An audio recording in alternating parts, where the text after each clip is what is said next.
Bonjour à chacun et à tous et bienvenue dans votre émission Zone Franche. La crise entre le Bénin et le Niger née au lendemain du coup d'État intervenu en juillet 2023 n'a visiblement pas fini de livrer ses contours. Ce mercredi 15 mai, les autorités béninoises ont rapporté provisoirement leur décision de bloquer le chargement du pétrole nigérien via leurs eaux, une décision prise une semaine plus tôt pour essayer de contraindre les Nigériens à la négociation. Ceci suite à une réunion tenue avec les Chinois qui ont fait le déplacement de Cotonou pour s'entretenir avec Patrice Talon et ses collaborateurs. Cette décision relance l'exécution du contrat signé dans le cadre du projet Pipeline, mais soulève cependant des interrogations et questionnements. Les autorités nigériennes ont-elles toujours des raisons de garder leurs frontières fermées avec cette nouvelle posture des autorités de Cotonou?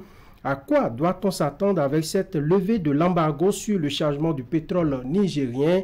Eh bien, que faire pour amener les autorités de Niamey à rouvrir les frontières avec le Bénin à l'étape actuelle des choses? Comment vivent les acteurs impliqués indirectement et directement dans les rapports entre le Bénin et le Niger? Pour répondre à toutes ces questions, nous donnons la parole ce dimanche à Jude Fagbemi. Il est expert en facilitation des échanges. Monsieur Fagbemi, bonjour. Bonjour Franck. Merci d'accepter notre invitation. William Cliquant, bonjour. Bonjour Franck, bonjour à tous. Jude Fagbemi, bonjour. Bonjour William. Merci d'être là avec nous sur Zone Franche. Très exactement, une semaine, le Bénin prend une décision d'interdire ses eaux pour embarquement du pétrole nigérien et rapporte sa décision. C'est la pression chinoise ou c'est une décision pour le bien-être des deux pays? D'abord, je tiens à rendre grâce à Dieu pour nous tous et surtout pour cette maison de presse qui me reçoit. Je vous félicite énormément pour le travail qui est abattu ici. C'est du professionnel et ça contribue énormément au développement de notre pays. Je tiens à le dire. Je salue aussi les téléspectateurs et tous mes contacts qui nous suivent. Et je trouve toujours plaisir à échanger avec vous. Ceci étant dit, je voudrais quand même rappeler à tous que ce qui se passe à Cotonou concernant le chargement, l'embarquement des hydrocarbures via l'oléoduc Niger-Bénin est, disons, un effet qui a des causes. Et donc, si nous ne considérons pas les causes et nous nous attardons sur l'effet ou les effets, comment on le voit aujourd'hui sur les réseaux sociaux et sur Internet, ce ne serait pas trop juste. Et donc, je voudrais que nous rappelions un peu le contexte avant d'en venir donc à ce qui s'est passé en semaine. Allez-y. Pour vous, quels ont été, disons, les problèmes ou plutôt les situations qui ont amené tout ce que nous vivons aujourd'hui depuis 2023? Non, rappelez-vous que le Bénin et le Niger sont deux nations sœurs et qui travaillent énormément ensemble, deux partenaires de très longue date. Et j'en veux pour preuve même en ce projet de l'oléoduc dont nous venons de parler, puisque sur ce dossier, le Bénin n'était pas le seul à vouloir se marcher. Il y avait d'autres concurrents. Mais le Bénin, à cause de ses relations donc très anciennes et particulières avec le Niger, a pu décrocher ce marché. Les techniciens qui ont travaillé sur le dossier nous ont confié que le choix du Bénin était le choix le plus coûteux, puisque un autre pays avait déjà le pipeline et voulait donc qu'un autre pays frontalier du Niger avait le pipeline et voulait que du Niger l'oléoduc soit juste drainé pour connecter à son pays, mais finalement nous avons gagné. C'est vous dire en fait que le Bénin et le Niger entretiennent des relations particulières. Et l'autre preuve que je voudrais apporter, c'est la mission commerciale qu'il y a eu en 2023, le 9 et 10 mai 2023 au Niger, à Niamey, où le port de Cotonou a organisé une activité à dédier la première édition des journées portes ouvertes de l'Interland au Niger.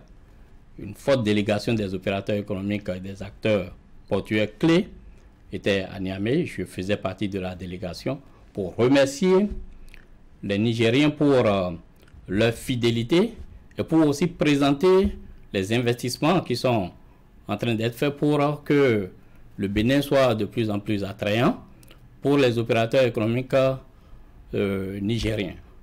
Et donc, c'était dans ce contexte, en fait, que le 26 juillet 2023, il y a eu donc le coup d'État. C'était une révolution du palais et les militaires ont pris le pouvoir à Niamey. Et suite à cette prise de pouvoir, il y a eu donc certaines décisions de ces nouveaux dirigeants. Les décisions automatiques ont été décrétées comme la fermeture de toutes les frontières et d'autres décisions. Donc la fermeture de toutes les frontières, dont celle de Gaya-Malanville. Nous avons constaté que après quelques jours, certaines frontières ont été ouvertes, notamment celle du Niger avec l'Algérie, du Niger avec la Libye, du Niger avec le Mali, le Burkina Faso et même le Tchad. Mais les deux frontières du Niger avec le Bénin et du Niger avec le Nigeria étaient restées fermées. Entre-temps, en réaction donc à ce coup de force, la CEDEAO s'est réunie à Abuja et à la suite donc de cette réunion de crise, il a été décidé la fermeture donc des frontières de l'espace CEDEAO au Niger. Donc ça, c'est une décision prise par la conférence des chefs d'État de la CEDEAO. Ce qui est constaté, c'est que le Bénin est indexé un peu comme l'ennemi, l'adversaire du Niger dans ce dossier, ce qui n'est pas le cas. Le Bénin est un pays frère, un pays ami, un partenaire de longue date, et le Niger aussi, nous avons toujours l'habitude de le dire, le port du Bénin est le port du Niger. Et donc je voudrais rappeler ces faits-là pour que nous sachions que le Bénin n'est pas l'ennemi du Niger, le Niger n'est pas un pays ennemi au Bénin. Et après cela, ces sanctions ont été levées par la CEDEAO.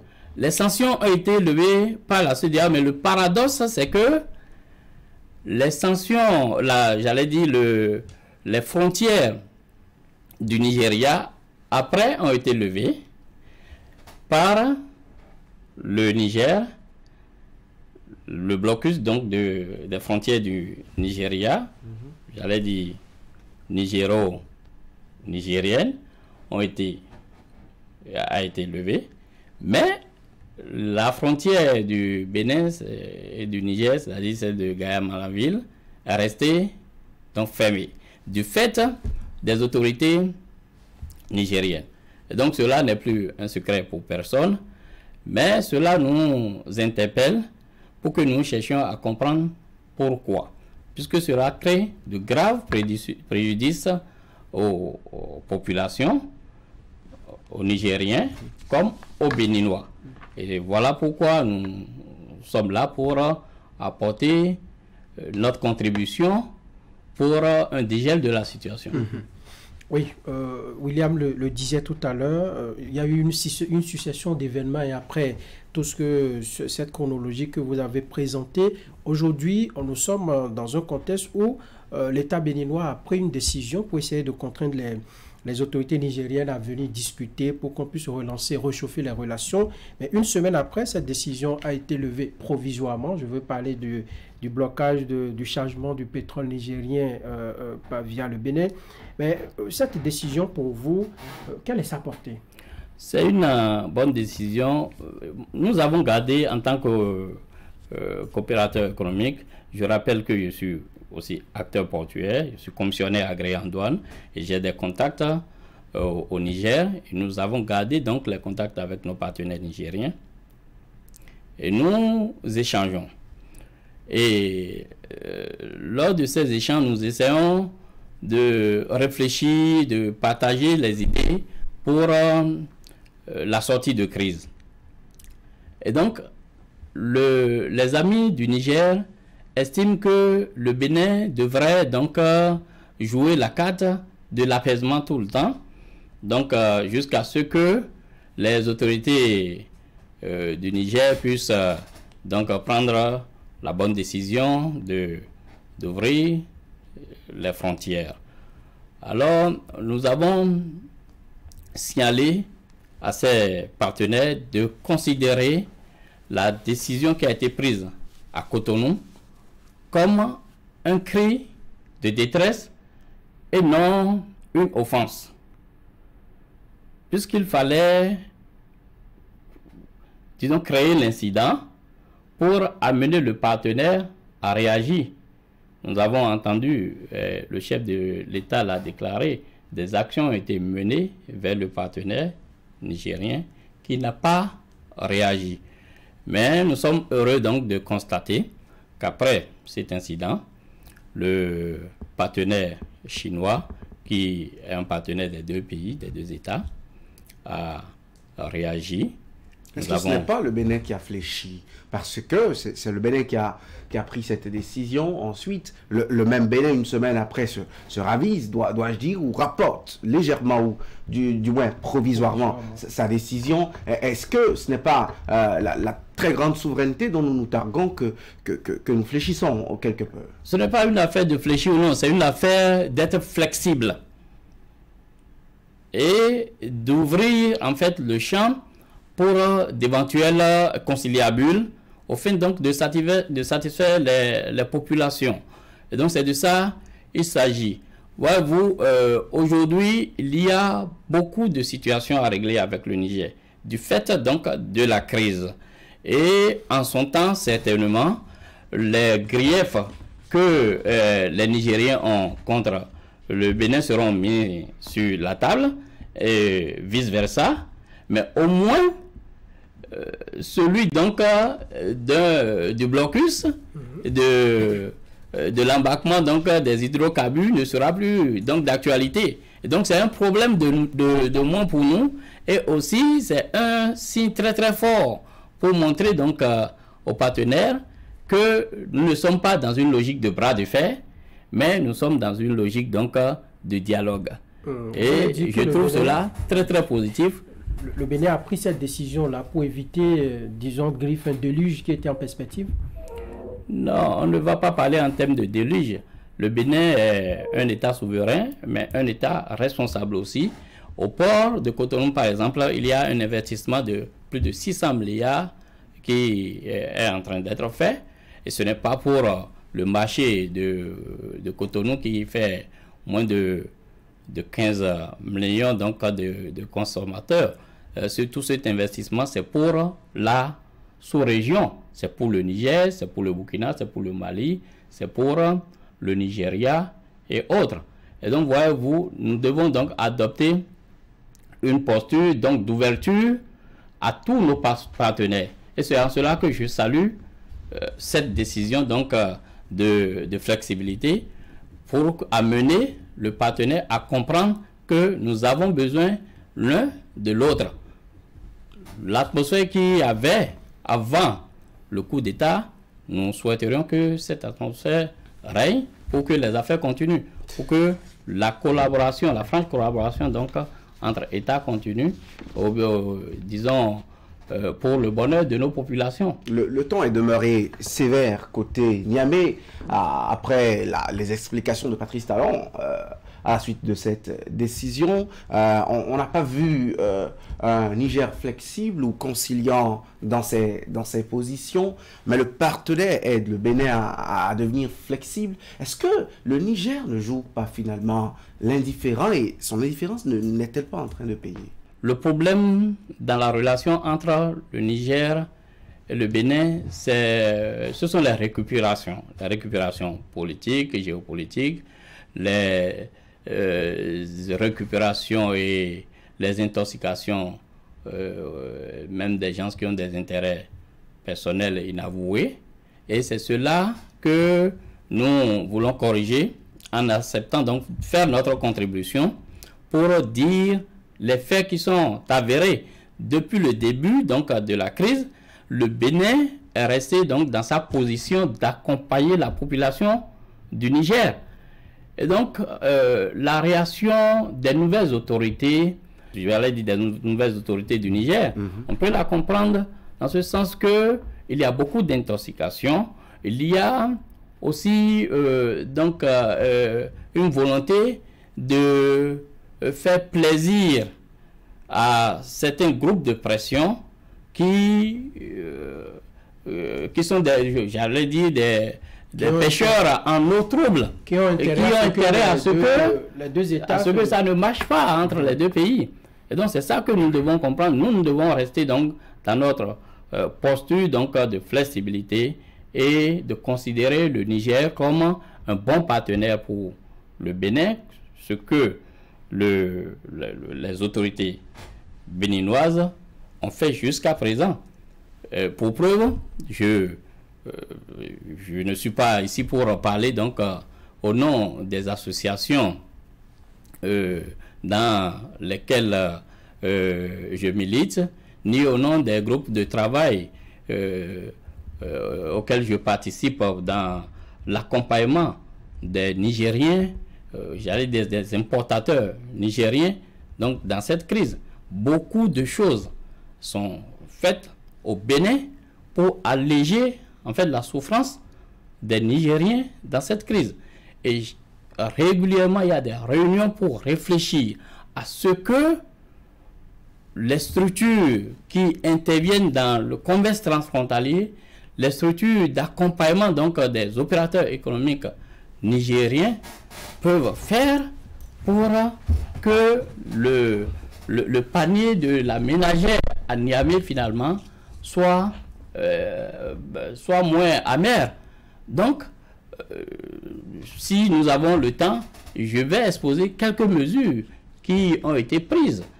Déjà, après la fermeture des frontières donc, par le Niger, je le rappelle parce que, vous savez, la plupart des Béninois pensent que c'est le Bénin qui a empêché en fait la livraison des marchandises destinées au Niger, et parce que la propagande a été très très forte, l'intoxication à son paroxysme, et c'est cela qu'il faut...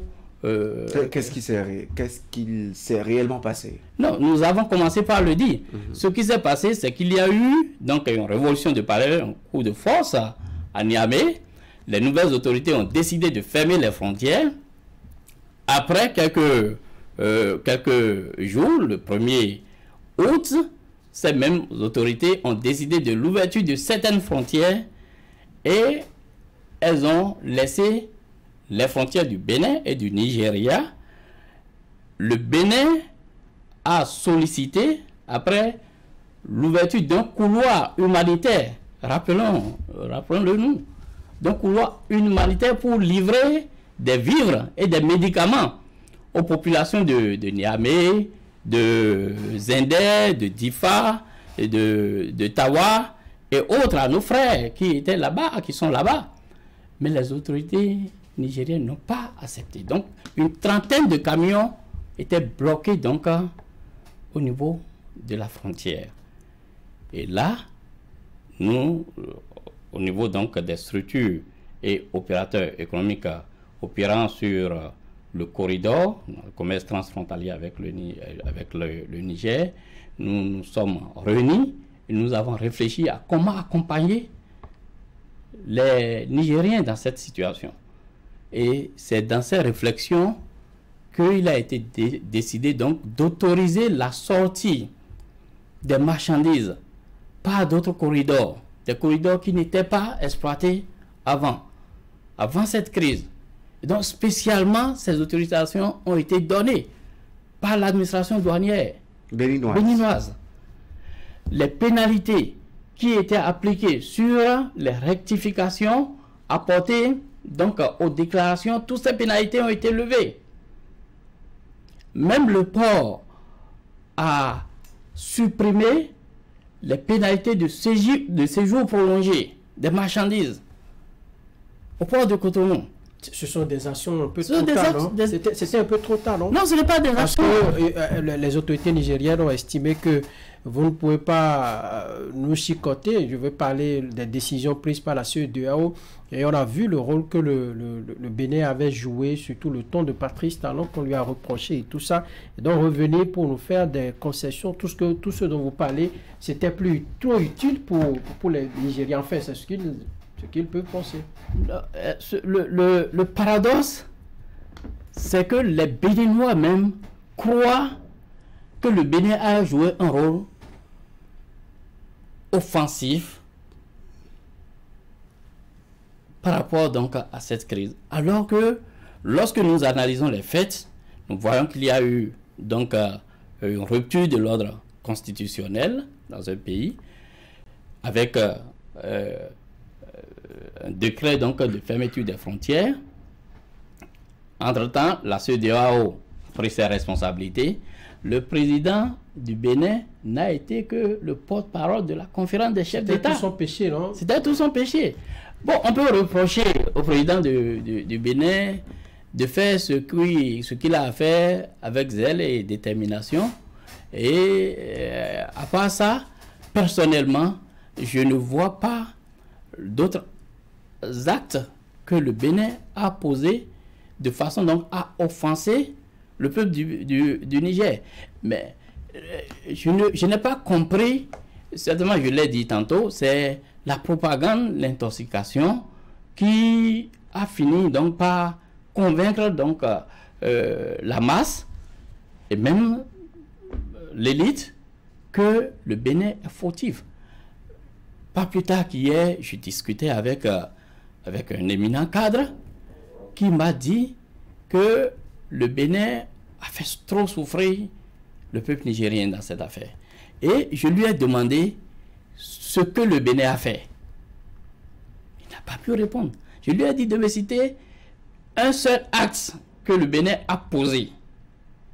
Et donc qui est un acte éventuellement donc agressif envers le peuple nigérien. Je te fais pas. Vous avez expliqué. Laissez-moi terminer par ceci. Oui.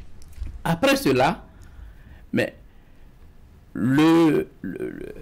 j'allais dire la décision de suspendre les importations, donc les marchandises manifestées à destination du Niger, c'était une décision qui a été prise pour accompagner les importateurs nigériens, pour que les navires ne viennent pas séjourner donc de longs jours dans les eaux béninoises et pour éviter donc les surtasses liées à cette situation.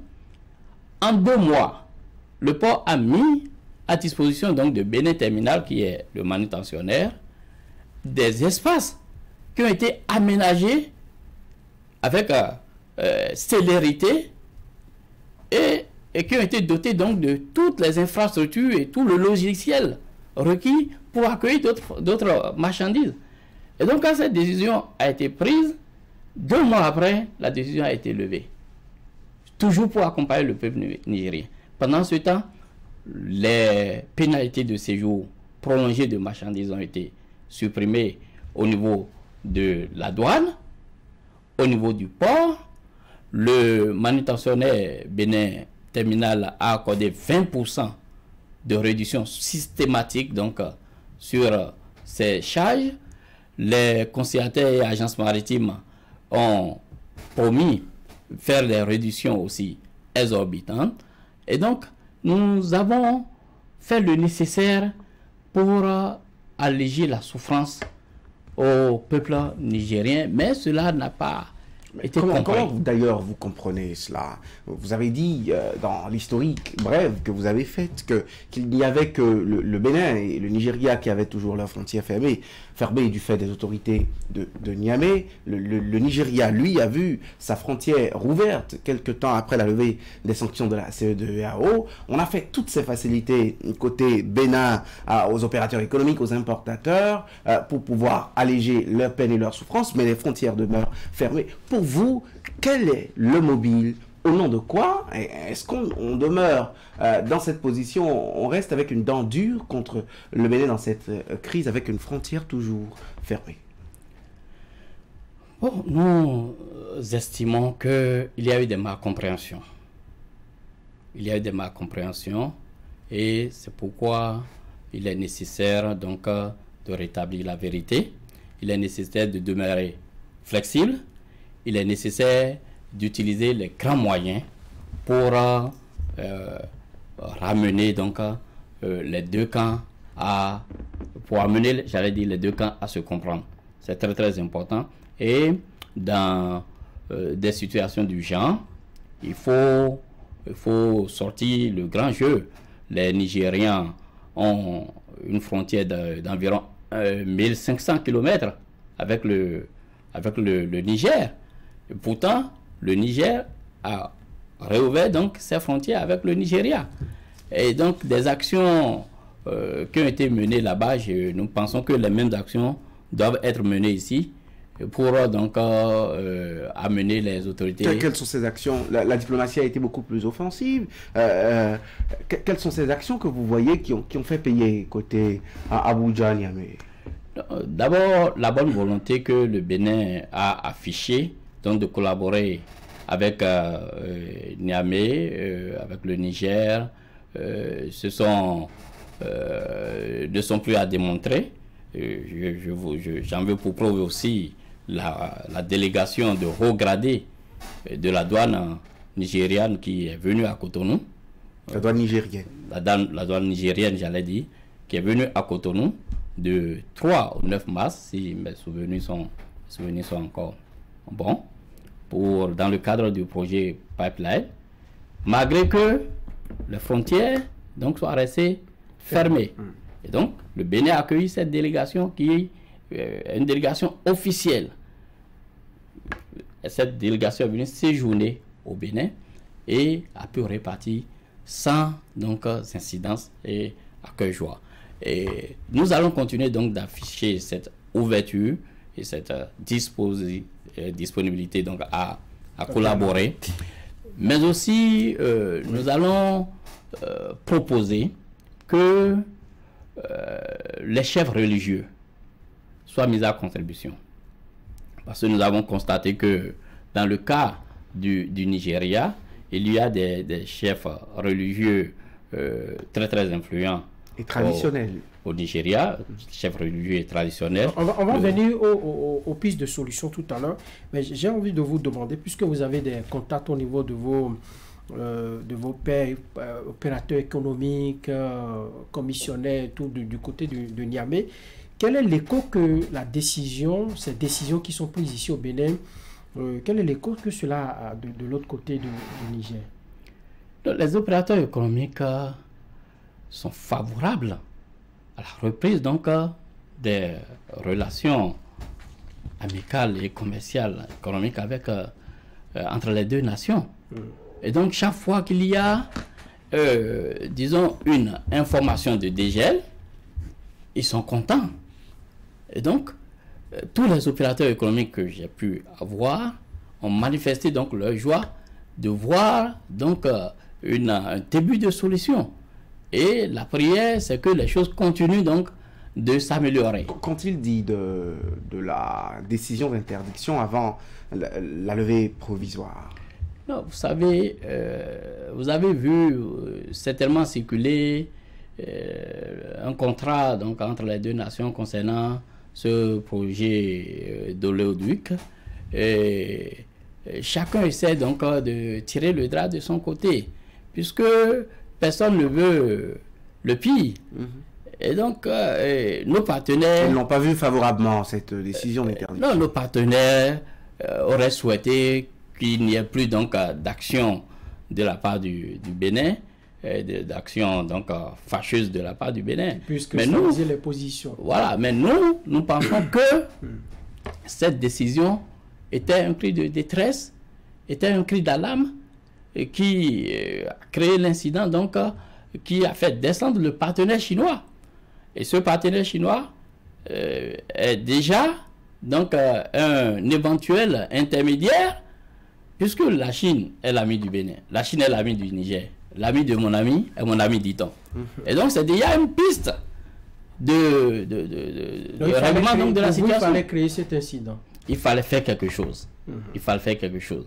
En réalité, vous savez, parfois dans certaines situations, il faut simplement demander l'inspiration divine pour y aller. Nous espérons que ce début de solution est déjà une piste pour la solution définitive.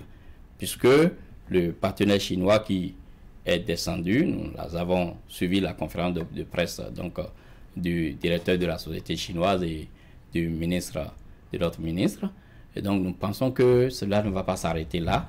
Les négociations vont continuer pour que les choses... Le pipeline, en fait, a été installé pour l'évacuation donc des produits nigériens. Ce n'est pas pour rester inactif. Et comme vous le savez, le Bénin aussi en tire donc un profit. Donc, mais qui va se fermer donc le robinet donc de l'oxygène lui-même s'il n'y a pas une situation disons spéciale. Donc nous devons comprendre que le Bénin a pris une décision que lui-même n'a pas souhaité prendre. Mais cette décision pourrait quand même être la piste pour la solution définitive, et c'est ce que nous souhaitons.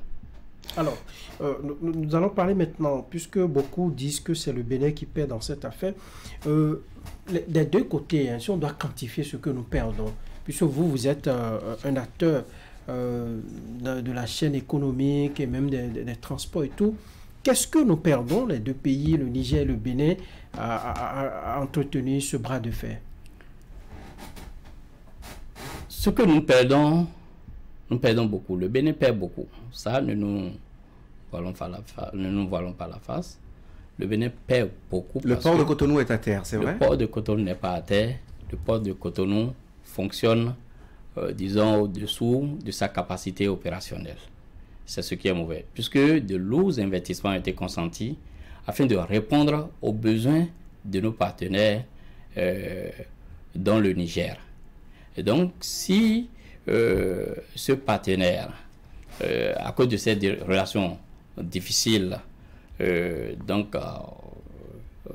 arrête l'exploitation de ces infrastructures, ce n'est pas bon pour nous. Ça, c'est clair. Après ça, il faut reconnaître aussi que l'Ast Cotonou-Ouaga est en difficulté à cause de la zone de Poga qui est sinistrée. Et donc, les situations commencent par devenir de plus en plus difficiles à cause de ces deux partenaires qui ont des difficultés à exploiter aujourd'hui le port de Cotonou. Mais nous devons comprendre que le port de Cotonou perd donc beaucoup d'argent et pas le port de Cotonou seul. Quand on dit le port de Cotonou, nous savons tous que le port de Cotonou est le poumon de l'économie béninoise. Et donc nous sommes un pays de service. Et donc le Bénin perd beaucoup à avoir des relations difficiles avec le Niger et les autres partenaires. Mais le Niger aussi perd beaucoup en termes donc de satisfaction de la population. Au Niger, la population souffre. Les opérateurs économiques souffrent. Les transporteurs, n'en parlons pas. Les voies de contournement ne sont pas salvatrices? Les voies de contournement ne sont pas salvatrices à cause des difficultés et des défis sécuritaires. Voilà. Et donc, ouais, les contournements, quand on parle de contournement, c'est qu'il y a des distances qui s'ajoutent. Si à cela, on doit faire face aussi aux défis de sécurité et autres, ce n'est pas la meilleure solution. Les opérateurs économiques nigériens qui se sont installés au Bénin depuis de très longues années, aujourd'hui, ils sont pris entre le marteau et l'enclume, et leur base au Niger,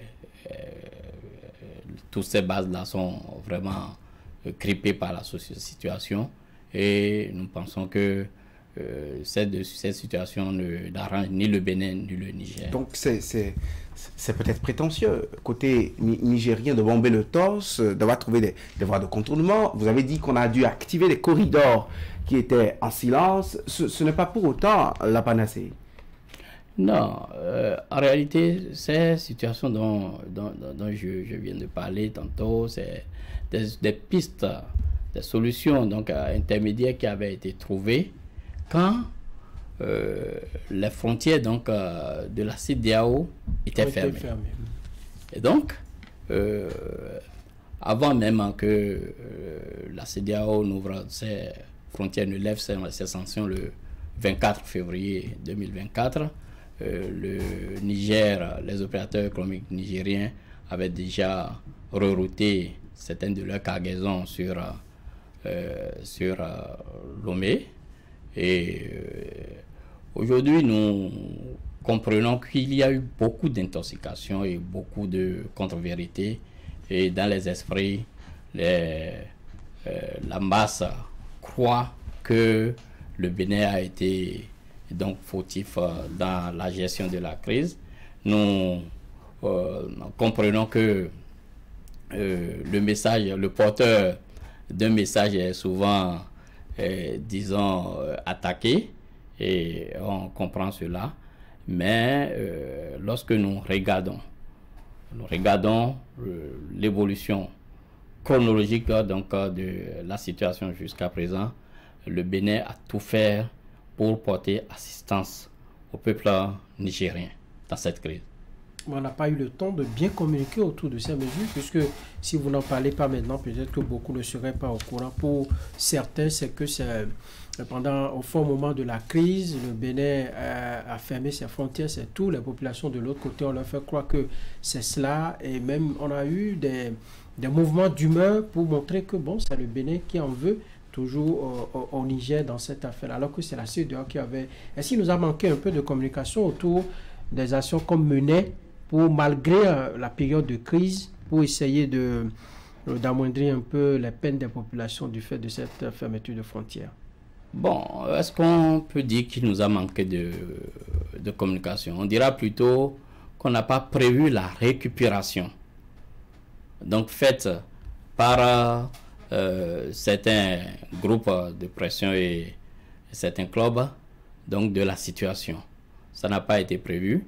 Et lorsque nous prenons par exemple la décision de suspension donc des marchandises manifestées pour le Niger au port de Cotonou,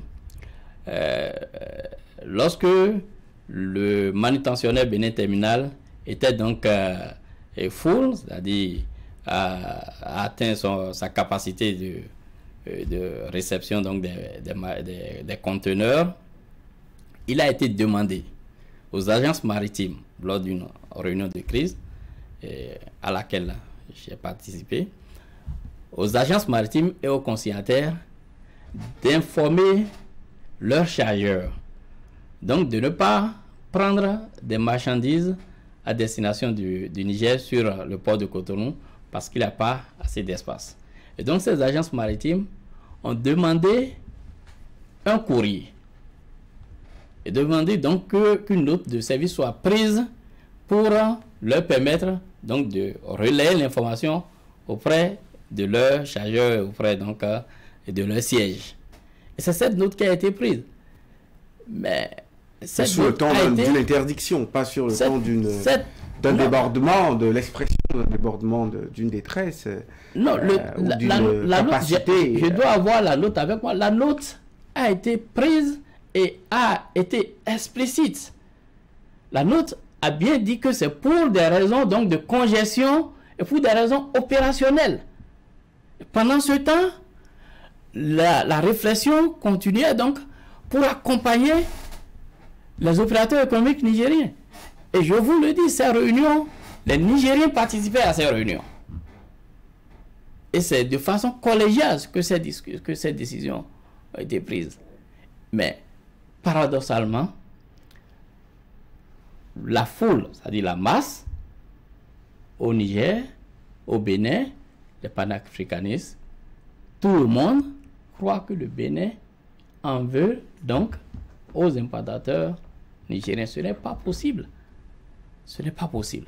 Et donc, la récupération, je parlais tantôt de la récupération, et aussi, disons, de manque de communication, oui, on peut le dire un peu parce que s'il y avait eu, disons, des sorties pour expliquer au fur et à mesure, donc, l'évolution et les diverses actions qui étaient menées pour accompagner le peuple nigérien, peut-être qu'on n'en serait pas là.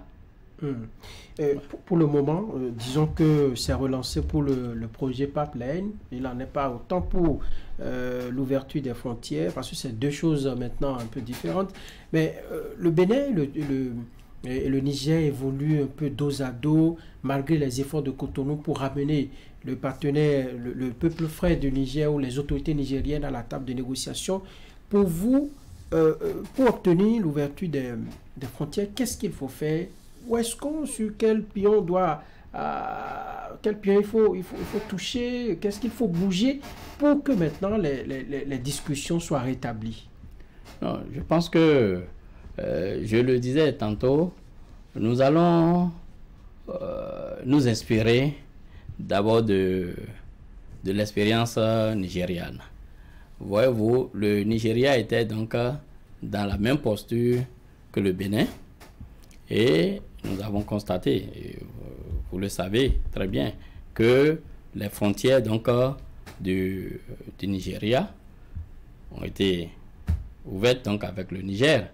Et il y a eu donc certainement des actions qui ont été menées. Mais nous devons nous rappeler que le Bénin a obtempéré donc, à la décision de la CEDEAO de fermer ses frontières. Et quand la CEDEAO a décidé donc de lever les sanctions le 24 février 2024, le Bénin a encore donc accompagné cette mesure d'ouverture des frontières. Oui. Si de l'autre côté du Niger, la frontière n'est pas ouverte, il revient à la CEDEAO de défendre le Bénin en mettant donc une CEDEAO qui est désavouée, qu'on ne veut plus sentir. Non, quand nous parlons de la CEDEAO, c'est qui la CEDEAO? La CEDEAO, c'est les États. Et ces États ont des valeurs. Il y a des hommes dans ces États qui sont en bon terme. Voilà, qui sont en bon terme avec la plupart. Il y a des gens qui sont des anciens. Il y a des elders, comme on le dit, qui sont écoutés. Lorsque nous prenons par exemple les chefs religieux qui, chaque fois qu'ils frappent donc, j'allais dire les chefs religieux du nord du Nigeria, je vais citer le sultan de Sokoto, le Saadou Aboubakar, je vais citer Sanusi, Lamido Sanusi, l'ancien émir de Kano. Ces gens-là, c'est des gens qui sont écoutés. Et donc, nous devons nous inspirer de cette expérience pour mettre à contribution. Vous savez que le chef traditionnel n'a pas la même place au Nigeria qu'au Bénin. Vous savez, au temps fort de cette crise, l'émir, le sultan de Sokoto a été voir le président Tinubu. Ce n'est pas le cas ici au Bénin, par exemple. Ce n'est pas la même place aux dignitaires traditionnels. Non, ça c'est un autre débat. Mais je peux vous le confirmer, les chefs religieux, les chefs traditionnels ont toujours leur place dans le règlement des conflits et même dans la préservation des conflits. et ce serait une erreur donc de les ignorer ou de les négliger. Ça, nous vous le disons de façon très très claire, nous en sommes convaincus. Ça fait aussi les anciens présidents. Les anciens présidents, vous voyez, l'ancien militaire, ancien président du Nigeria, Abdou Salami Abubakar, a été plusieurs fois à Niamey. Il a été reçu par les autorités militaires au pouvoir. Et donc, nous devons penser donc à ces anciens et à voir donc comment les mettre à contribution. Les anciens chefs d'État, les chefs religieux, les chefs traditionnels. Et parallèlement, nous, les acteurs économiques, qui avons gardé donc le contact avec nos partenaires. Certains partenaires ont rerouté donc leurs marchandises sur Lomé par exemple, mais ils ont gardé les mêmes facilitateurs, les mêmes partenaires, c'est-à-dire les mêmes agents.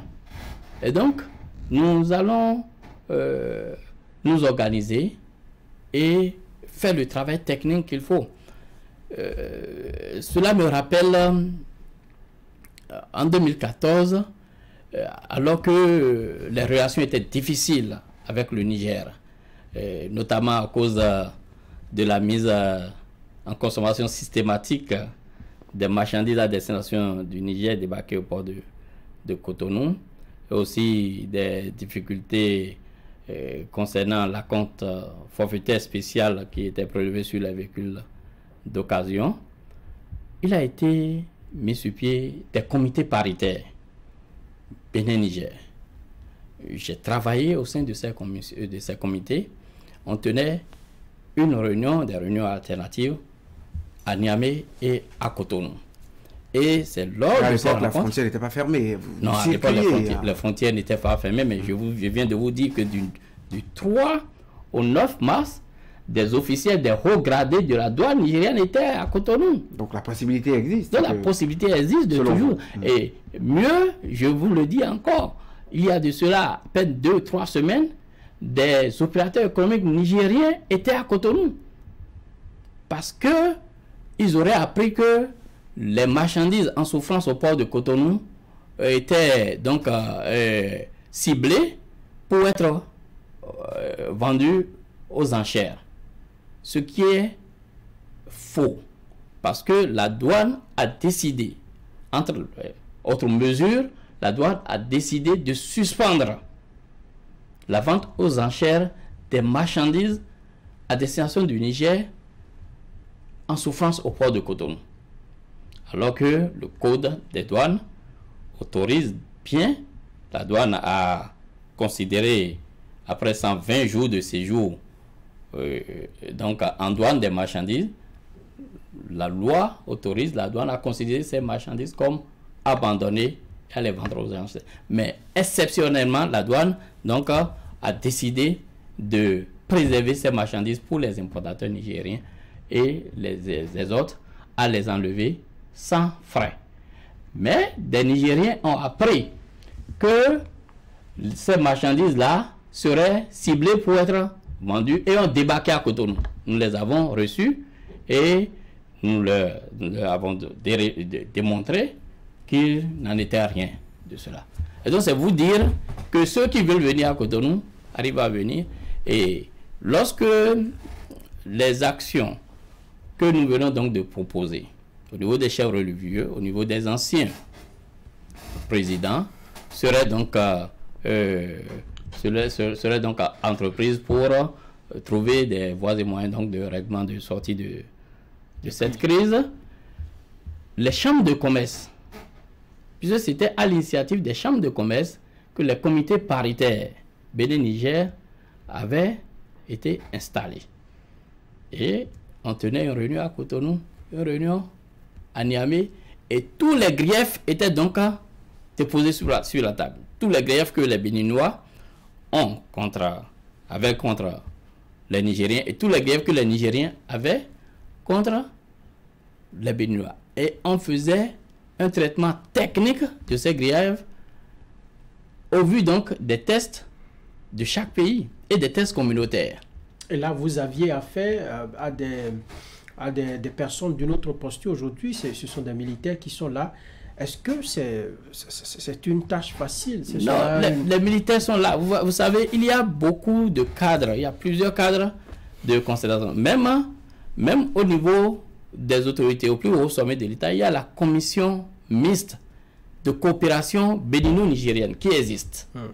Et donc, si... Où est-elle? Que fait-elle aujourd'hui dans cette situation? Vous savez, cette commission existe et nous profitons d'ailleurs de votre micro pour demander donc à cette commission aussi d'essayer donc des approches. Vous savez, au début de la crise, même les réunions sous-régionales, on ne voyait pas les Nigériens. J'ai participé à plusieurs réunions au niveau international, au niveau sous-régional, où les Nigériens n'étaient pas présents. Mais je vous dis que cette semaine même, j'ai participé à une réunion organisée par l'UEMOA où les Nigériens étaient présents. Et donc, au départ, il y avait une fermeture et une opacité qui a commencé donc par lâcher de l'Est petit à petit. Et donc, nous pensons que les relations vont finir par s'améliorer. Il y a eu pire par le passé entre le Nigeria et le Bénin, mais les voies et moyens ont été trouvés pour sortir de crise. Pour rediscuter. Oui, quels sont les éléments de langage aujourd'hui à utiliser pour s'entendre? Savez-vous que cette situation de mise en consommation systématique des marchandises destinées au Niger dont nous avons parlé, jusqu'à présent, n'avons pas fini de régler cette crise. Parce que qu'est-ce que nous faisons au niveau des comités paritaires? Lorsque nous traitons les questions de façon technique, pour les décisions politiques à prendre, nous envoyons toutes ces décisions à la grande commission mixte de coopération bénino-nigérienne. C'est là-bas que les questions politiques se discutent. Et là-bas, les gens s'entendent. Ils finissent toujours par s'entendre. Et donc, si nous sommes ouverts aussi, les Nigériens finissent par nous faire confiance. Peut-être qu'il y a une crise de confiance. Une crise de confiance, parce que souvent, ce qu'on oublie, lorsque vous avez un ami que vous retrouvez parmi des gens que vous considérez comme ennemis, vous êtes plus fâché envers l'ami là, plus que pour vos ennemis. C'est ce que nous subissons aujourd'hui ici. Certainement si que lire entre les lignes. Le Niger ne s'attendait pas du tout à ce que... ils sont rancuniers, les Nigériens? Vous les connaissez rancuniers? Les Nigériens ne sont pas rancuniers. La population de Gaïa ne mérite pas ça. La population de Niamey ne mérite pas ça. La population de Malanville ne mérite pas ça. La population de Cotonou ne mérite pas ce qui se passe actuellement, puisque la misère est ambiante. C'est le panier de la ménagère qui souffre. Et nos autorités, qui qu'elles soient, doivent viser ça en priorité. Et c'est pourquoi nous savons que les autorités actuelles du Niger, à cause de cette population, vont revoir leur position. Les autorités du Bénin sont déjà disposées, je vous l'ai dit. L'investissement qui est fait au port, ce n'est pas pour le Bénin seul, c'est pour la sous-région, y compris le Niger, en priorité. Et donc, nous allons trouver forcément un terrain d'entente. Nous sommes à la fin de cette émission. Jude Fagbemi, que diriez-vous en conclusion aux autorités, à vos pairs acteurs économiques, aux populations et à tous les acteurs de la chaîne? Je voudrais faire un clin d'œil à mes confrères qui souffrent de cette situation, au président Rabiou Gaba, au président Baboni Ali Hassan, c'est le président des associations des transporteurs, surtout avec la dernière décision prise par les Nigériens en ce qui concerne le transport du fret nigérien par les camions béninois au port de Lomé, pour dire que qu'il y a de l'espoir. Je voudrais les exhorter au courage, à la persévérance et à l'espérance, et dire que il y a eu pire par le passé. Vous vous rappelez du conflit de l'île de l'été. Les autorités ont toujours trouvé, par la force donc de la nature, la force du ciel, la force des populations qui sont des frères. Les autorités trouvent toujours intérêt d'entendre. Donc les pêcheurs en eau trouve, ceux qui pensent qu'il faut profiter de la situation, qu'il faut envenimer cette situation, nous pensons que ils auront tort et ils ne peuvent pas réussir. Et quel message par rapport aux accusations concernant la présence des bases militaires? Quel message vous avez aux Nigériens qui peut-être vous suivent en ce moment? Vous savez, en ce qui concerne les bases militaires, nous avons eu le démenti formel de celui qui a réalisé le documentaire.